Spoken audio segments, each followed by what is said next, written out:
un nouveau genre de vidéo, je vais vous parler de nutrition. Alors je ne prétends pas être experte en la matière et je ne prétends pas donner des leçons, je suis encore en train d'apprendre et encore en train de tâtonner, mais au fil de mes tâtonnements, j'ai appris pas mal de choses sur la nutrition, sur pourquoi je ne maigris pas, pourquoi nous ne maigrissons pas, pourquoi nous mangeons mal, enfin toutes ces choses-là, et je vais tenter de vous les expliquer. Et très honnêtement, j'arrête pas de le répéter, si j'avais su tout ça avant de me faire opérer, je peux vous assurer que j'aurais jamais fait l'opération, et je ne comprends toujours pas pourquoi lorsqu'on parle d'obésité, personne ne vous explique toutes ces choses-là, personne ne vous parle du métabolisme de base, personne ne vous parle de la dépense énergétique journalière. C'est assez incroyable. Tous les nutritionnistes que j'ai vus ne m'ont jamais parlé de ça et c'est aberrant qu'ils n'en aient jamais parlé. Tout ce qu'ils ont trouvé à me dire, c'est vous mangez pas correctement, vous êtes obèse, et merci, j'étais pas au courant.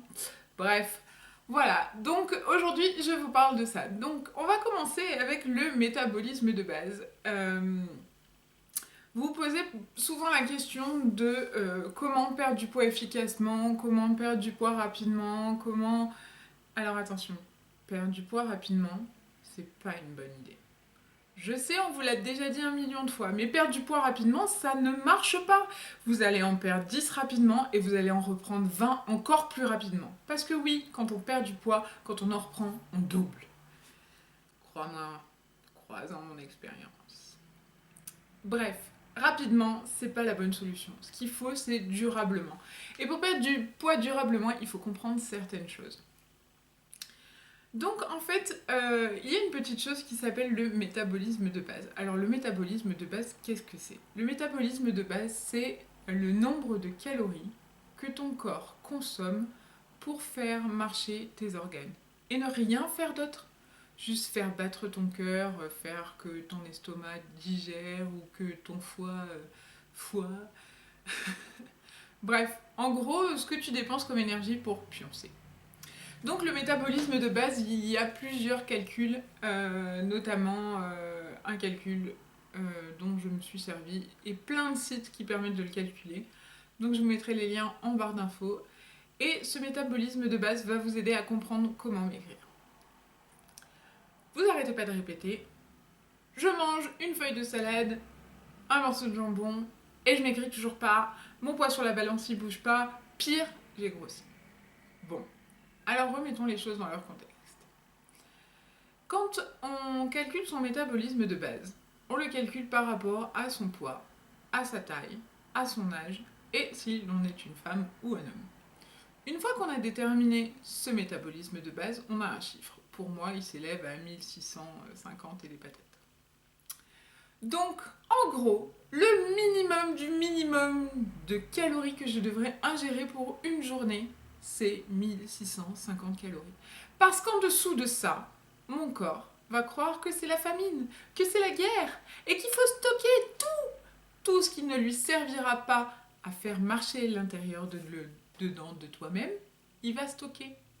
Alors oui, tu vas manger une feuille de salade et un morceau de jambon, mais ton corps, lui, il va se dire, je vais me servir du minimum pour faire marcher ce qu'il faut faire marcher, et tout le reste, ça va aller où?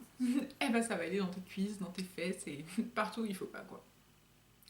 Bref, donc en gros, une fois que tu as calculé ton métabolisme de base, tu sais le minimum des calories qu'il faut que tu manges. Mais c'est pas terminé, sinon ce serait trop facile.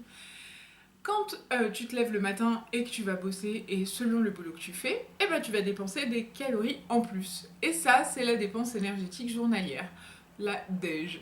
La DEJ, c'est par exemple si tu as un métier un peu physique, que tu passes ta journée à marcher, eh ben, tu vas avoir une DEJ plus élevée que moi par exemple, qui passe mes journées assise à un bureau.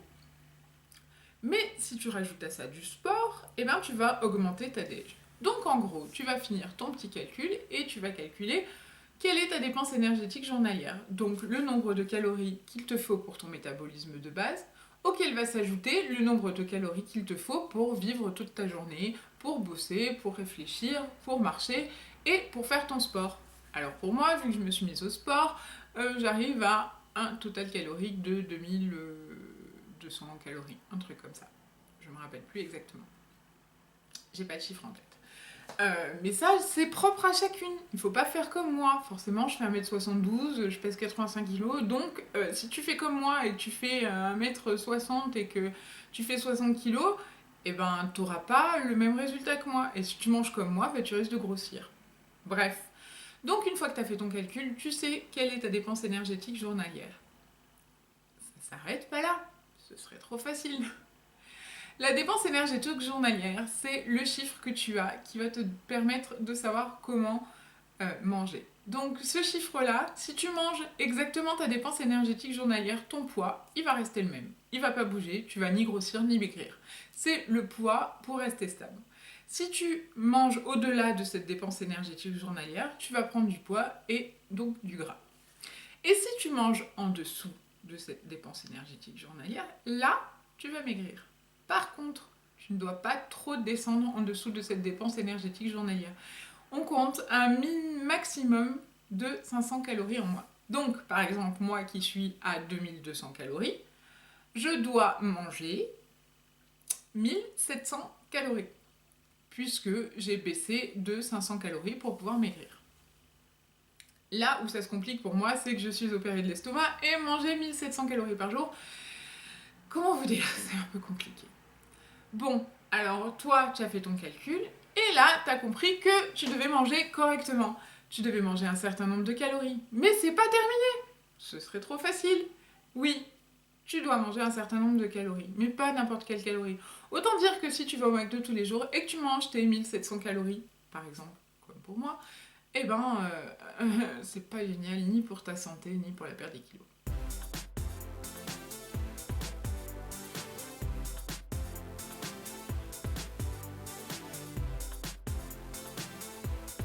Je sais que ça fait beaucoup d'informations à assimiler et je sais que certains d'entre vous vont dire mais c'est pas la peine que je fasse ce qu'elle raconte, de toute façon il connaît rien. Certes j'y connais rien, ça je suis entièrement d'accord avec vous, mais je me suis suffisamment documentée pour comprendre comment manger et je peux vous assurer que vous n'avez qu'à demander à tous les sportifs de votre entourage, ils vous diront exactement la même chose que moi. Parce que c'est quelque chose que tous les sportifs savent. Tous les sportifs le savent. Pourquoi pas les obèses? Ça leur permettrait de ne plus être obèses, je comprends pas. Bon bref, voilà, c'était la révolte du jour. C'est vrai que ça m'énerve et j'aurais vraiment, vraiment voulu savoir tout ça bien avant. En tout cas, j'espère que le fait de partager mes maigres connaissances avec vous va vous aider. Je sais que ça peut faire peur, vous allez tomber sur un calcul de calories qui va vous sembler insurmontable et que vous allez avoir l'impression de manger tout le temps. Mais croyez-moi, le jeu en vaut la chandelle et, encore une chose, le nombre de calories que vous allez manger, vous ne devez pas les répartir sur 3 repas. Manger 3 repas par jour, c'est donner l'opportunité à votre estomac de gonfler, de grandir et de ne pas se rapetissir. Par contre, si vous fractionnez et que vous faites un petit déj, une collation à 10h ou 10h30, un repas à midi, midi et demi, 1h, une collation à 16h et un repas à 20h, et bien là, vous allez arriver à mettre vos calories, les doigts dans le nez, dans votre plan alimentaire. Depuis que je mange 5 repas par jour, j'ai plus la dalle. Avant, j'avais tout le temps faim. Arrivé à 18h, j'avais trop faim. Il fallait qu'on mange là tout de suite parce que sinon j'étais en train de m'auto-digérer. Et bien maintenant, je peux attendre tranquille le prochain repas. En fait, si tu laisses pas le temps à ton estomac d'être totalement vide et de te faire les gargouillis et de te dire j'ai faim, eh ben tu le vis vachement bien mieux. Et du coup, tu peux caler ton plan alimentaire sans problème. Et c'est vachement plus facile. Je sais pas qui a décrété qu'il fallait manger 3 fois par jour. Moi, je dis qu'il faut manger quand on a faim. Et à 10h, j'ai la dalle. Et à 4h, j'ai la dalle. Du coup, je mange et c'est vachement mieux. Donc, si tu décides de t'en tenir à ce plan alimentaire, crois-moi, tu vas avoir des résultats. C'est tout ce que j'avais à ajouter. J'ai l'impression d'avoir encore un millier de trucs à dire et je referai très certainement une vidéo là-dessus. Mais il y a tellement de choses que j'ai apprises et tellement de choses que je regrette parce que je voulais savoir tout ça avant et personne ne m'en a parlé. Donc si je peux vous être d'une petite aide quelconque et que vous allez comprendre un peu plus la nutrition grâce à tout ce que je vous explique et grâce aux liens que je vais vous donner, ce sera déjà génial parce que Parce que c'est important de se sentir bien dans sa peau et d'arrêter de faire des yo-yo avec son poids et d'arrêter de traumatiser sa peau qui est élastique mais que jusqu'à un certain point. Et, et voilà. Et surtout, arrêtez de vous affamer parce que s'affamer, ça mène à rien, ça n'aide pas à maigrir, ça va vous permettre au mieux de perdre quelques kilos et de les reprendre aussi vite. Et, euh, et au pire, ça va vous empêcher de faire votre sport correctement, d'être opérationnel.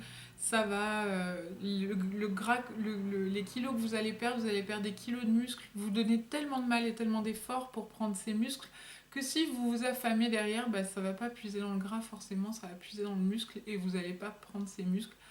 Donc, euh, donc voilà, essayez de bien comprendre tout ça. C'est pas pour faire, je sais pas, de l'endoctrinement ou même si c'est vrai que depuis que je me suis mise au sport, j'ai l'impression de faire partie de la secte des sportifs.